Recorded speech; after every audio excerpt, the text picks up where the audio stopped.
என் நெஞ்சில் குடியிருக்கும்.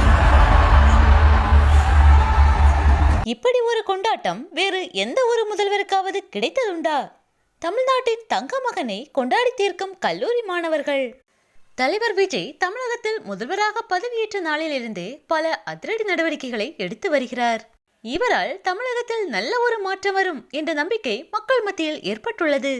விஜய் முதல்வராக பதவியேற்றதை தமிழகமே கொண்டாடி வருகிறது. தலைவர் விஜயின் இந்த வெற்றிக்கு இளைஞர்களின் பங்கு இன்றியமையாதது. தலைவர் விஜய் தமிழ்நாட்டின் தங்க மகனாகவே உயர்ந்து நிற்கிறார். இந்நிலையில் சென்னை சாய்ராம் கல்லூரியில் நடைபெற்ற விழாவில் சிறப்பு விருந்தினராக அமைச்சர் ராஜ்மோகன் அவர்கள் பங்கேற்றிருந்தார். அவர் அமைச்சராக பொறுப்பேற்ற பிறகு பங்கேற்கும் முதல் நிகழ்ச்சி இது. நிகழ்ச்சி நடந்து கொண்டிருக்கும் போது LED திரையில் தலைவர் விஜயின் சில புகைப்படங்கள் திரையிடப்பட்டது.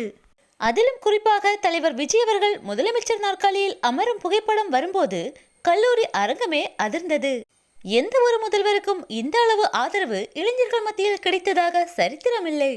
இதில் சிறப்பு விருந்தினராக கலந்து கொண்ட ராஜ்மோகன் முதல்வர் விஜய் என கூறியதும் மீண்டும் அரங்கம் அதிர்ந்தது. இந்த அன்பு எல்லாம் கோடி ரூபாய் கொடுத்தாலும் கிடைக்காதது. இத்தகைய அன்பு கடவுள் தலைவர் விஜய்க்கு கொடுத்த பரிசு.